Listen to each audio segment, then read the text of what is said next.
Hello, everybody. Welcome to the Impactful Podcast. My name is EJ, and alongside with me, even though you can't see him, but you can hear him because he's on Discord, it is the man and truly the great one, Eric. How you doing today, buddy? I'm good. How you doing? What's Uh, up, everybody? well, still recovering from Sunday, but overall, I'm fine. On the hockey season, basketball. I mean, Sixers are looking good. I know you're not. Mhm. I mean, you're an OKC guy, right? You said. Yes, sir. Yes, you're OKC. Okay, so I'm sure you're happy right now. Um, Hmm. so yeah, that's what I'm looking forward to, and then baseball. But yeah, I'm still recovering. But I mean, now we're fresh. It's been a few days, and we saw the first ever episode of Impact Wrestling on Twitch, and not only on Twitch, people that do have the channel seen it on Pursuit. And I'll tell you right now, I wasn't expecting big numbers on Twitch. At the numbers I saw, it was incredible. Before we get into the actual episode, let's discuss like the real quick about them going to Pursuit. Well, Pursuit and Twitch. And you said you watched it on Twitch. Am I correct? Yes. Yeah. And did you watch live or did you catch it on replay? I actually watched about three-quarters of it, half to three-quarters of it live, and then I caught the rest on replay. Oh, okay. Yeah, I was in the actual thing for most of it too, and then I finished it off because with the Twitch app you can finish off where you left off, which is awesome. Right. Yeah, dude, there was like over 10K people, which is not bad, not bad for a No. first episode. But you got to think about it too. How many people watched on Pursuit? And we know they were drawing in at least over 100,000 people. Did they draw that on the first week? We don't know. Probably not. It's going to be a long road. And again, this is all speculation that this could be the first. I mean, like a home for a little bit until they, find another network. They were Right. looking at, believe it or not, Paramount was thinking of bringing them back in, which I was shocked because the Hmm. relationship ended badly the first time because that Paramount was also known as Spike TV. Um, and I was surprised they were close to going back there, but it just didn't work out. Um, and one thing I do want to point out, though, is that even though we're not going to discuss this in the episode, but we'll go briefly into it, was the Scarlett Bordeaux bit in the show where she did the strip tease. Um, one thing I got to ask you, I mean, were you shocked that that was even allowed? Because knowing how things are with Twitch, with their rules, with sexual content, the violence, are you shocked that I mean they even allowed that bit on the show? Um, Not to a certain extent, no, because if you think about it, she really didn't do that much. And it wasn't like what she when she took the robe off, it wasn't like what she had was super revealing. So it wasn't actually as bad as it could have been. Yeah, So yeah, no, I don't think I was really surprised at it because it wasn't, to the extent that it could have been, probably specifically because it was on Twitch. yeah, and I mean I know they have their rules. They want to watch out those things. I Hmm. wondered they might have a special deal where they're going to allow certain things. They're going to have to because in wrestling there's going to be blood, accidents, Right. and I know how they feel about that. Even though there's video games that have that, but there's difference from real life and video games, and Hmm. and this platform is mainly a video game platform. But I mean, eh, I wonder if they do have that. I'm pretty sure they do because this is a big deal for Twitch as far as bringing a wrestling audience to their platform, and it could be huge for them. Um, Well, and you also have to remember that they are kind of piggybacking on. This is not actually the first wrestling show that has actually streamed on Twitch, yeah. because there's been Wrestle Circus. Oh yeah, There's yeah. It's a couple been years ago. yeah, there's been Wrestle Circus. There's been House of Hardcore. Um, AAA actually does stream even some of their not so advertised shows at times on Twitch, even right now. So, it's starting to be a growing avenue for wrestling fans to actually be able to watch shows on Twitch without having to, be worried about if they're going to be able to see it on cable or not. And it's an excellent point. And again, we discussed this the last show, was that a lot of people just don't watch live TV like they did back in the day. I mean, back in the day, if you had to catch Raw or Nitro, you either had to if you wanted to catch both, you had to tape one and you had to watch one live. You didn't have the DVR. We didn't have that kind of technology at the time. And Mm-hmm. and now we're in a different age where, yeah, you could still use the DVR, but a lot of people, they look at the phones, they look at tablets more, they look at computers more than they do on a television, or even the smart TVs. People use this, the actual apps on the smart TVs than they actually watch cable. So, I Mm-hmm. mean, for them, this could be a big thing for them. I'm sure the numbers will probably go up. They put on a hell of a show that could draw more people in, and we'll get into it because overall I thought it was an incredible show for a first episode, and I hope they have continued success. I mean, this is the biggest build they've had because they had a lot of ups and downs in the history, going on 17 years. They have had a lot of ups and downs, and this one is a big climb to get back to where they were. Right. All right. Well, let's get right into it. I mean, because they started off strong, and of course it was Johnny Impact, and then it was also Johnny Impact, Brian Cage, and Killer Cross segment. Johnny Impact started a show to address the fans about what happened at Homecoming.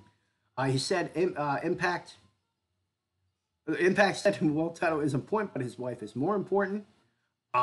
He also went on to say that he wanted to get hands on Killer Cross for what he did to Valkyrie back at Homecoming when he powerbombed her into the crowd. Right. Brian Cage then came out and interrupted Impact, said that he shouldn't be focused on Cross, but he should be focused on him because of what happened at Homecoming. And he definitely said this, where he said, if it weren't for his Survivor buddies, he would be world champion. And he's correct with that. He had the match won, but the referee was distracted with the stars from Survivor. They were trying to get over the gate after Cage attacked them. Cage then demanded a rematch, but Impact refused. And then, of course, he had Killer Cross that came out and tried to stir the pot. He started calling Impact an imposter. He shouldn't be calling himself a champion. Cross said that Cage had pinned him for the count of 10, which is true. And then he tells Impact Valkyrie when he gets out of the hospital, he will put it back in. That's what drove Impact to go crazy. Super kick Cage, suicide dives to the outside of Cross. And then, of course, Cross gave to the ring where Cage clotheslined Impact. And then at the end of the segment, after all the scuffle, Cage had the belt and raised it over his arm. I mean, before we get into the next part of that, what did you think of this segment? And a lot of people, I'll go into that question. What did you think of the segment? And I have a good question to follow up with that. Um, I thought it was an excellent segment. I think that it's a good way to tie all three wrestlers into the storyline and to keep the beef going between Impact and Cage, but also bring in the results of what Killer Cross did at the pay-per-view. Yeah. Now, the one thing I will say is you saw um, at certain points where Cage kind of mumbled or stumbled over his words a little bit. Mm-hmm. So I think he's got to get a little bit better at that because you don't really see him do a lot of promos. So I think that's one thing that he's going to have to work on a little bit. But other than that, I think overall it was a good segment. Other than that, I don't see anything wrong with the segment at all. No, it wasn't nothing wrong with it, but yeah, going on to what you were saying, Cage stumbled. But I know his Impact. There wasn't so much emotion at first, and it kind of took it away. But towards the end, it's like, all right, there you go. He redeemed himself. But yeah, it was an Right. incredible segment. It told a great story because Impact is full rage for what happened, what Killer Cross did to his wife. Brian Cage, furious about being quote unquote screwed from winning the Impact World title. So it was a bunch, like a few things all together, but it came, it came together nicely. It wasn't a Mm-hmm. and overall, I thought it was a hit. Um, The one thing I will say is it's just kind of awkwardly funny how WWE and Impact are both running storylines at the same time where the wife gets injured or whatever, and the husband is in the process of defending her title or in the, that kind of thing. I just thought it was weirdly funny that that happened. yeah, it is. It definitely is. Well, when there's a lot of copying Yeah. though. Um, yeah, I did like that portion though with having the wife involved because you want that rage out of a guy, especially out of a champion. Better Hmm. way to get a rage than that. Something happened to your wife that brings down another level of rage. Yeah, it brings a personal level to the storyline. Oh yeah, and personal, real life, always good for wrestling. Hmm. All right. So after that segment, of course, they went to commercial. After they came back from commercial, they were backstage and showed Impact being tended to by paramedics or medic personnel. And then Cage got right in Impact's face again, demanding a rematch. Impact said he would give him a shot once he settles his business with Killer Cross. Now, here's the thing. Well, we know that they're going to have the match later in the show with Killer Cross and Impact, Johnny Impact. But what do you think of a possibility of that rematch between them two? And when do you think that rematch is going to be held? Um, I think the possibilities are great because I mean they're two excellent workers. So I think that there are endless possibilities of where the match could go. Yeah. As far as when it will happen, I think I don't think they would put it on just a regular Impact show. Now, one of the special shows like Redemption or whatever name they want to give the special Impact that week, Mm-hmm. I think would be a perfect place for it. If it doesn't happen at a pay-per-view, I think that would be the place for that to happen. Okay. Um, I honestly, if it's a TV show, I don't. It doesn't matter because the thing about Impact Wrestling, you get a lot of it pay-per-view quality matches on a weekly basis. Right. So whether it's an impact show or a pay per view, preferably you would love it for a pay per view, but they're far and few between. They're not every month like WWE or every 2 weeks, nonetheless. Actually, if you want to be more accurate. Right. But I'm looking forward to it. I think it's it was a cliffhanger because you knew there was going to be a second match because of what happened, and now Hmm. we're going to see that. It's just a matter of when, and I can't wait for it. It's going to be great. Right. Will Here's the one question though. You think this is Impact in your opinion? Do you think he's going to be like a transitional champion because of what happened with Austin Aries back in October? Honestly, I think there is a possibility, but I think that there's also the possibility of him being a champion long term. Okay. Um, but it's all gonna depend because they are at this point kind of pushing Cage, but also they're in the process of pushing Killer Cross. So you could kind of see that there's the potential for him to be a transitional champion, but you also see the potential for him to actually be champion for a while, and you also see the potential for if he does drop it, the potential for something to happen maybe later on down the line between Killer Cross and Cage. Because if you notice, those are two people that haven't really crossed paths much in Impact Wrestling You know yet. what? And that does make sense because they have that third person in that little angle. So if Impact was to be, if he was to lose the title, and then you got Killer Cross that's involved, and that sets the new angle up. Hmm. That's perfect. I actually like that. That would work. Um, yeah, I mean, we'll see where it goes. Now I know. I guess a transitional champion will be less than a couple months, but it's been quite a few months actually. I think it's still short enough time to be a transitional guy, but it was also good for them because I mean Johnny Impact just came off of Survivor. It's good publicity, and then in the time with Austin Aries with the contract dispute, and obviously we know the results of that, they had to do something. So I think they picked the right guy. Impact was always deserving of that. He wasn't given that chance in WWE, and here he is. You know, I mean, he's given a chance now, and I think he's doing Well, a good job. yeah, and I think that the issue that he had in WWE was never his in-ring work. It was more his promo skills Yeah. and some stuff with people he was associated with. Mm-hmm. Yeah, and promo. It seems like he's not the strongest still now, but the greatest stories ever told are in the ring, and he could do that. Right, We've right. seen it, and we'll discuss that later on in the show. He showed it perfectly against the Killer Cross later on in the show. Hmm. All right. So, do you have anything else, or we can move along? Nope, that's good. That's good. All right. Let's go right into it. Um, the first match on the show was the Lucha Brothers and the Rascals, and what better way to start off your first show on Twitch and Pursuit than have Lucha Brothers and the Rascals going at it? Lucha Brothers, of course, fresh off their match at Homecoming, where they came up short of capturing the tag team titles from LAX. But here they are Hmm. facing the Rascals in tag team competition. As expected, it was a fast-paced, action-packed match. Plenty of good spots. Too many. It will take us about an hour to cover every good spot in that Yeah. match.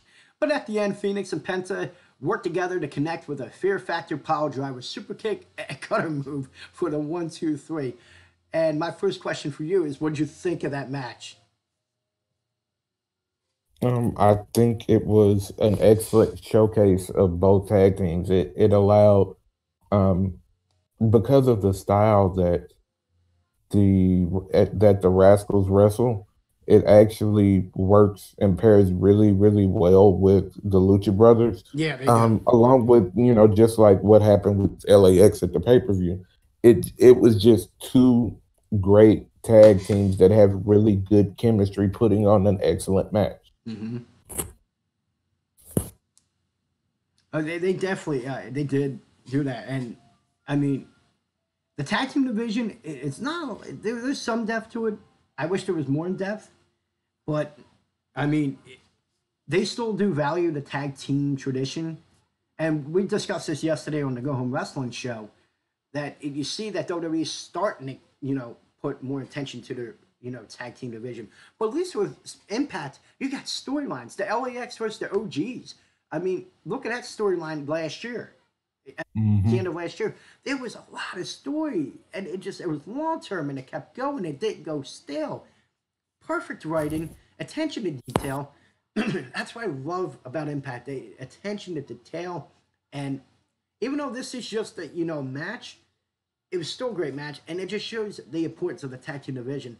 And obviously, they value it because they threw that on first as the first show on a new network and on Twitch. Hmm. Um, so obviously, do you agree that they value the tag team division more? Um, I would say they value it more to an extent. I do think that not only as just a tag team, but to put, you know, most wrestlers will tell you that if you're not the main event, the one spot that you want is the opening match because the opening match actually sets the tone for the entire show. Mm-hmm. And so for them to actually do put that match on as the opening match, knowing what was coming later, it really did. It set an incredible tone for the entire rest of the show. Yeah, it does set the bar. They're like, hey, follow up this. Go ahead, have fun. Hmm. And that's the great competition in wrestling. It's like, here, you got to follow this up. And I saw a lot of that when I was doing job shadowing when I did my senior project for CCW back in the day when I was in high school. You seen the guys when I was doing ring work. I was setting up the ring and all, and then I was able to be backstage doing it. And Right. a lot of guys just they would joke around. They go, "Oh, try to top this, try to top that," and they joked around, but it's like, try to top it. You see, it's Hmm. more than just just a lighthearted joke or ribbon. Um, Here, one question, and we'll go on to the Sammy Callahan Willie Mack match though. As far as tag teams, where would you rank LAX and Lucha Brothers in the world? I would definitely rank them as some of the top 5 to 10 tag teams in the world. I totally agree with Um, that. Totally agree with that. you know, because there are some great tag teams in WWE. Yeah. There are some great tag teams in New Japan. Hmm. So yeah, I would rank them among the top 5 to 10 tag teams across the world. Yeah, I agree with you wholeheartedly on that. And these are two tags that the ones we just mentioned. I mean, incredible chemistry. I mean, I don't think they have to say anything. They just know to go with it. And Hmm. like another tag team back in the day, the Rockers. I mean, look at the innovative moves they used for their time, and I don't. They had such good chemistry that just came naturally to them, and you see it with these guys too. And I've always been a fan of tag team wrestling, and this is why I love Impact because they put on incredible tag team matches. Can you excuse me for a moment? Hmm. All right, give me 1 second.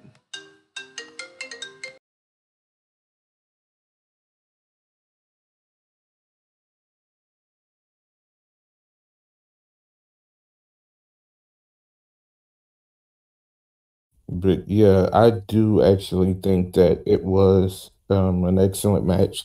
I think that the Lucha Brothers and LAX are top 5 to 10 because I mean you can't name 10 tag teams in the world that are better than those two. You may be able to name five, but you cannot name 10 tag teams in the world that are better at what they do than LAX and the Lucha Brothers. Um, you've got uh, Evil and Sonata. You've got the Young Bucks. Um, I would even put the Usos in there. But there's not. Yeah. Well, brother-in-law. Now, for people that are listening or watching this right now, I do apologize for that. My mother-in-law was in an accident, so my wife was just informing me that everything went back and she's all good. She's going to be released today, so that's good. So sorry about that. Let's get back into it. Where were we? We were talking about the greatest tag teams in the world. Did we go up any further with that, or?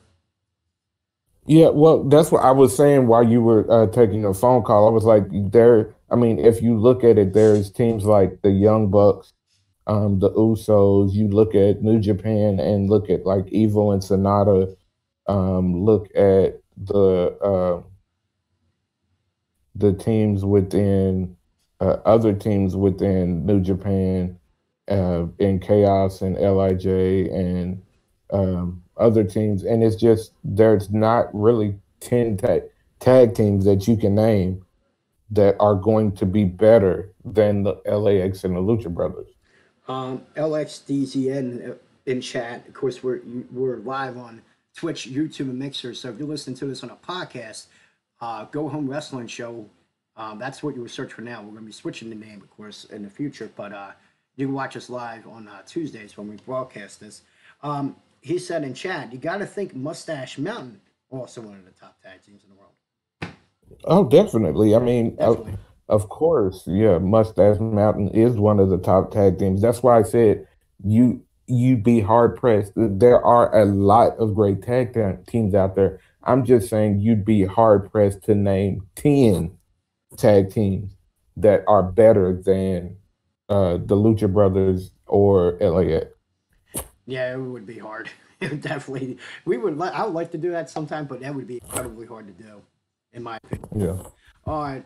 So now that we're done with that, let's go right into the next match on the show, and that is Sammy Callahan, Willie Mack, rematch from homecoming Mac trying to get retribution after his loss to Callahan at Homecoming. It was a very entertaining match. A couple of great spots. Um, the one spot I liked was the pile driver on the stage. That was one of few good spots in the match. But man, for two guys that are like Willie Mack's a little bit bigger, but with two kind of big guys, man, they really they can put on a show. They can really do what the cruiserweights can do, and I love to see guys like that. They can do that, like Keith Lee. Well, those two guys just have such great chemistry with each other. Yeah, they definitely do. I see that.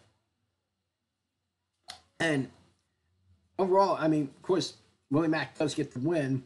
Um,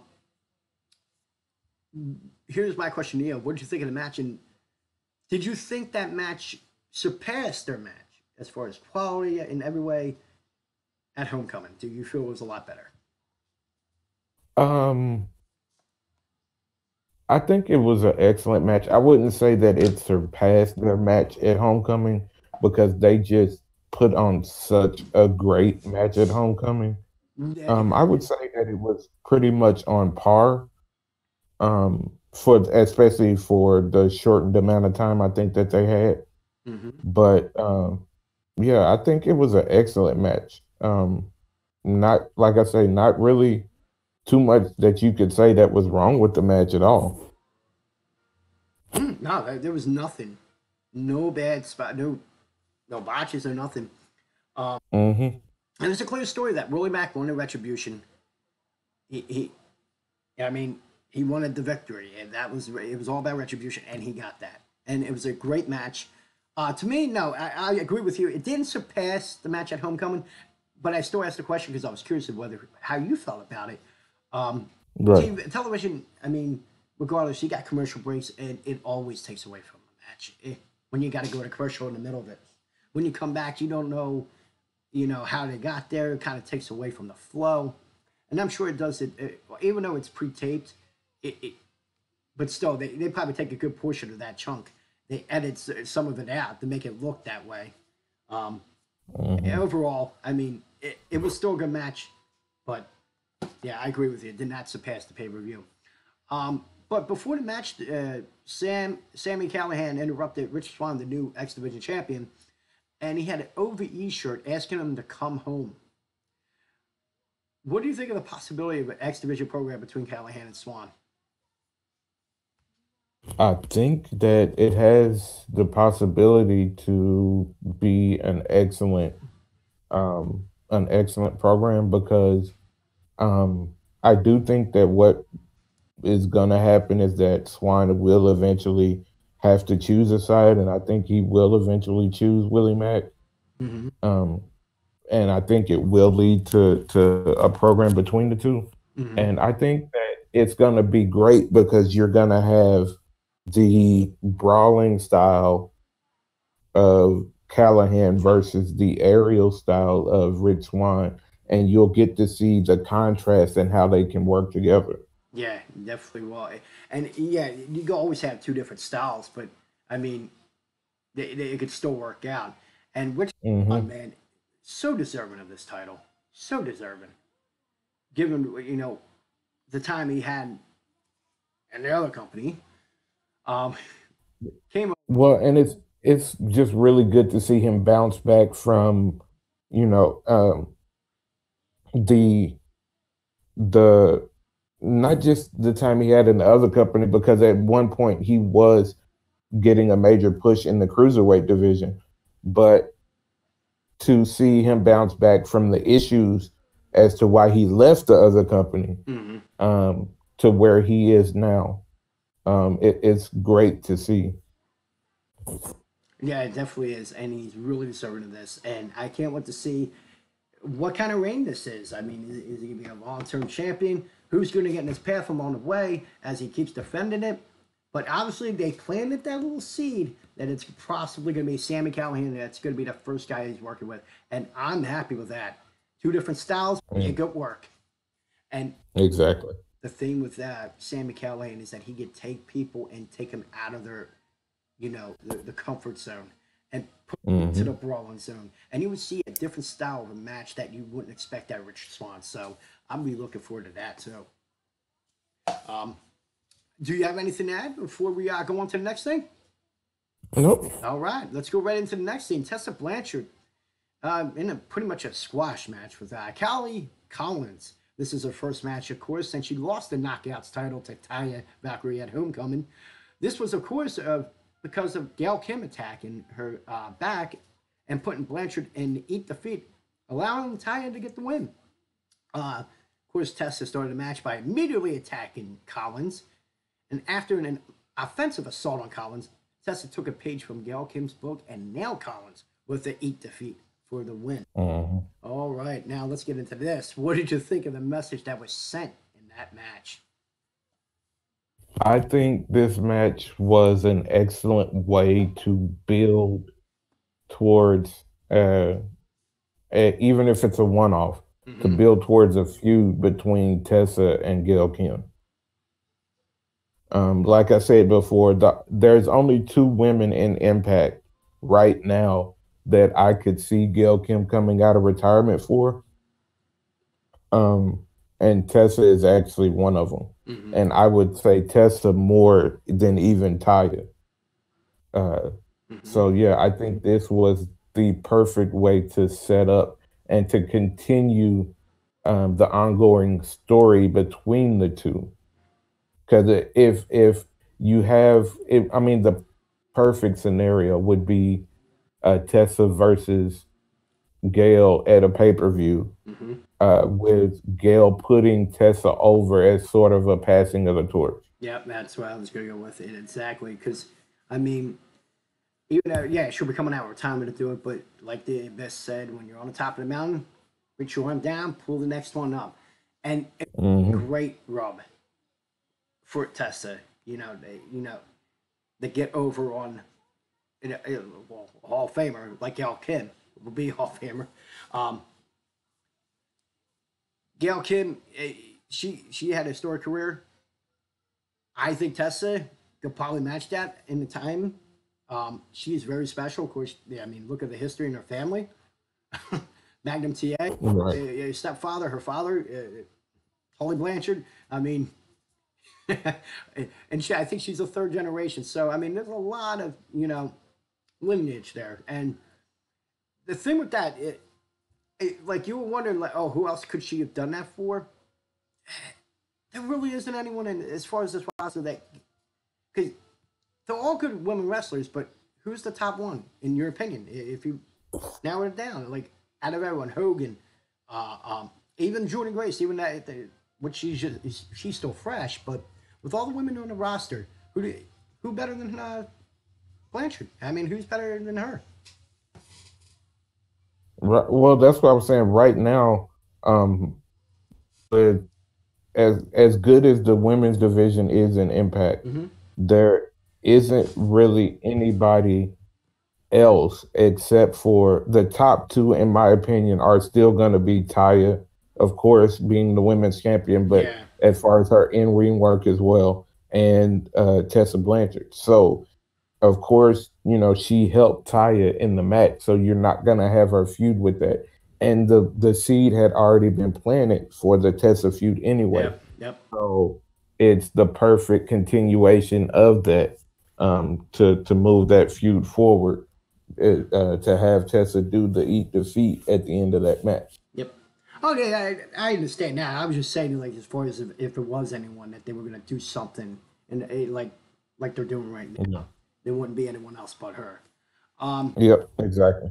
and then obviously we got your thoughts on a possible return. I mean, it would be exciting, and it would be a good thing for the wrestling business.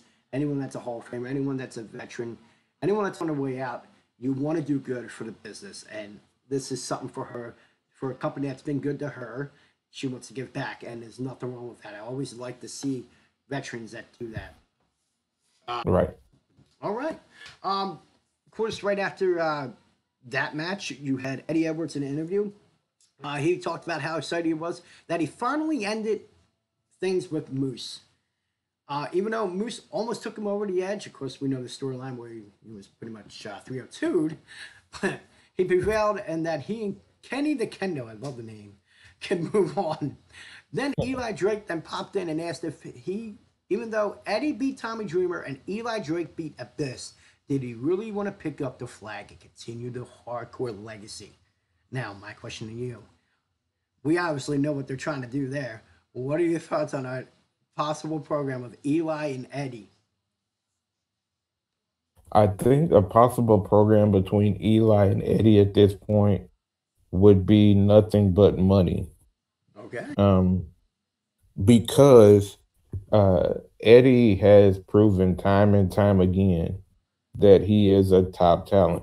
Yeah. Um, you know, and then Eli's just his interviews are great right now. And I mean, you could see even with, you know, even with the botches that Yeah. happened during his match with the Biz, how much of a talent he is and how much, to an extent, he carried that match because of certain things that happened. Yeah. So Yeah. I think it would be an excellent program and an excellent feud between the two. And I would love to see where they would be able to take it and how far into the realm of hardcore they would take it. Being that they both recently came off of somewhat hardcore feuds. Yes, and you're right there. Um, well, obviously, I think the grudge match will have to end at a pay per view. Um, I don't know when they haven't advertised the next one, but I'm sure that'd be the payoff. Um, Hmm. but with that, I mean, yeah, Eli, I agree with you as far as his mic skills. The guy has an incredible gift again. I mean, I love his style of promos. Very good at it, I think. Eddie Edwards, he's good too, and the emotion he shows, yeah, he shows that he's a little unstable, which is perfect because that's the way he is. That's his character, and it's Hmm. perfect. And he shows that perfectly in his interviews. Um, I'm excited for this program.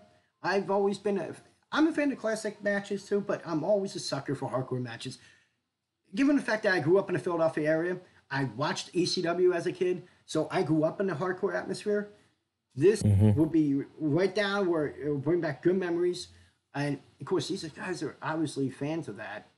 I mean, Eddie Edwards was in a match with Tommy Dreamer, someone I watched personally in person years ago, and had a pretty good match a few months ago. Um, I'm just excited to see that build, and yeah, like you said, where they go and how they get there, and again, the storytelling on Impact, they were pretty good at it, and I just can't wait to see where they go with that. And it's obvious that that's where they're going. They planted that seed, Hmm. and it was too obvious. Um, do you have anything else to add on to that? No, I think that's it. You covered it just like I was gonna say. Okay, perfectly. All right, perfect. Let's go into the main event of the evening. Johnny Impact wants to get his revenge for Killer Cross after he attacked his wife. Will he get retribution? We'll find out. Of course, this was a non-title, no DQ match. They exchanged, to start the match, they exchanged a lot of blows. Killer Cross did show his power throughout the match by manhandling the Impact World Champion. But Impact didn't quit. He kept fighting. One brutal spot, though, in the match was when Cross had the chair around Impact's neck and slammed the chair into the pole. Little remnants of Shawn Michaels back in the day with Kane. And then the Hmm. spot was when Impact, and this is what I say, it shows the desperation just to get revenge. The emotion, for some reason, I wasn't being picked up. Oh wow. Oh no, I wonder how long that was. Oh no. All right, that's okay. Um, I'll figure it out, see how long it was off. Okay. A good spot, Impact Cross, he covered Cross with chairs and climbed the metal stairs and did a moonsault on top of Killer Cross in the chairs. After a minute, Cross popped up and stared at each other. They stared at each other. And after that, they're throwing the chairs in one after another as they're staring at each other. Of course, they go in the ring. And at the end of the match, Impact gained the upper hand, had Cross down on the mat with the chair over his face. He was on top, ready to do a splash with the chair, and then out of nowhere, Moose pushed him off the turnbuckle through the table, threw Johnny Impact back in the ring where Cross choked him out for the win. The show ended with Moose and Cross celebrating the ring together. My question for you is, what did you think of the match? And did it tell a great story? I think it was an excellent match. I think it did tell a great story. And also, you always wondered where the whole friendship with Moose and Killer Cross was gonna go. Especially since they had kind of split up to do their own thing as far as Cross pretending to be Johnny's friend and Moose with his rivalry with Eddie. Um, so, it kind of helped further that as well. But I think it was a great way to tell the story as far as the aggression from Johnny, the just maddening uh actions of Killer Cross, and then just how everything progressed as well, especially the spot where not only the moonsault onto the chairs on the outside, but if you look at the spot where Johnny was starting to throw the chairs into the ring, Mm-hmm. and Cross was it almost excited him. And then they got back into the ring at the same time and both picked up chairs, and it was just an excellent way to tell the story throughout the match. And yeah, and I totally agree with you as far as that. I mean, it was all about emotion. It was all about getting the revenge, and you saw that. And of course, it despite all that, and the ending. Believe it or not, I was looking on social media and people saying like it kind of hurt Killer Cross the way he got the victory because he was showing off strong, like the way he popped up after the Hmm. with the chairs, and then he needed Moose, but they're heels. At the end, of Exactly. heels. They do whatever it takes Yeah. to get the victory. They Exactly. Heels don't have to win. Heel, and that's the thing that people forget, is that heels don't have to win clean. no, they don't. There's no moral compass with them. Exactly. Oh, I just never get that with fans. They complain about that. Oh, he hurt him. Look what happened. The Moose had to help him. Okay, well, they're teaming up again. They have history. I mean, they were henchmen for Aries before he left, so there was history with them. He obviously helped Cross win. There's nothing wrong with Hmm. that. I like that. That's a heel finish. If Impact was to lose that way, that's the best way you can do it because it didn't hurt Impact. He's the world champion. Exactly. Exactly. Ah, sometimes the fans annoy me. I'm sorry. um, Obviously, this you don't feel this is the last of Killer Cross and Impact. Do you feel there's another match in the works between before you get back in the program with Cage? I think that there is another match, and it actually could end up leading to a three-way for the title. Ah, Um, that's an interesting turn there. Yeah, that would be nice. right. Actually. Yeah, I think that it is gonna. I don't think this is gonna be a one-off. I think that this is going to, we'll see how it plays out over the next couple of weeks, but it's either leading to more of a feud between the two with Cage waiting in the wings. But I actually think that it's going to lead to some sort of confrontation that's going to be like a three-way dance between the three. Okay, then that would be pretty cool. But it would also be a big test for Impact, Johnny Impact, because them two, Cage wants retribution for what happened to Homecoming, of course, Killer Cross, you know, Hmm. eyes on him. So it would definitely be a hard challenge for him. That would be a pretty good match, and that could also like if well, obviously if they do a triple threat, it would be first pinfall, won't be elimination. I mean, if in some way Cage was to come out on top, Hmm. oh, Impact's going to want the chance to go after, and then you would get that third match with them too, the third Exactly. one. That would be cool. Um, but yeah, I mean, overall, this was an incredible match. Told a lot of it told a really good story. Hmm. And again, it's just like a lot of people. You could shit on Impact Wrestling. I know people that are big WWE guys. They're excited about AEW, but Impact they've been scoring. And I'm trying to tell them on a weekly basis. You gotta watch this. The storytelling is nothing like I haven't seen in a long time. It's great storytelling, great writing, and you see, and then these guys, the way they translate in the ring is even perfect. I love it. And it's matches like that is why I'm in love with Impact Wrestling. I'm a mark for it.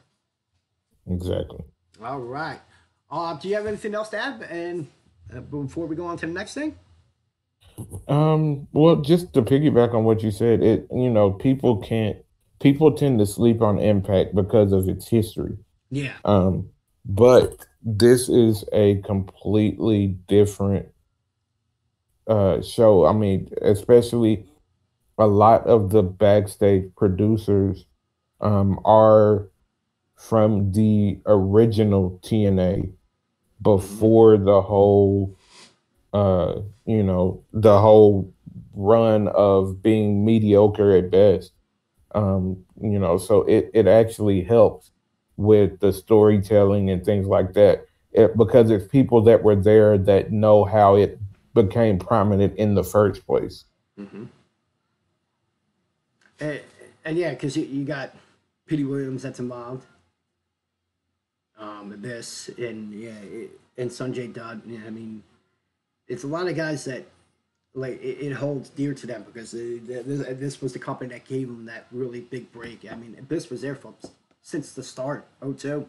I'm Yeah. watching these pay-per-views because I'm not going to say how I watched them. It wasn't exactly paying, but anyways, I was watching them on a weekly basis, and it was something different. It's because I'm sitting there like, oh, there's Jeff Jarrett. That's how I just happened to turn it on, and I was like, oh, this is neat.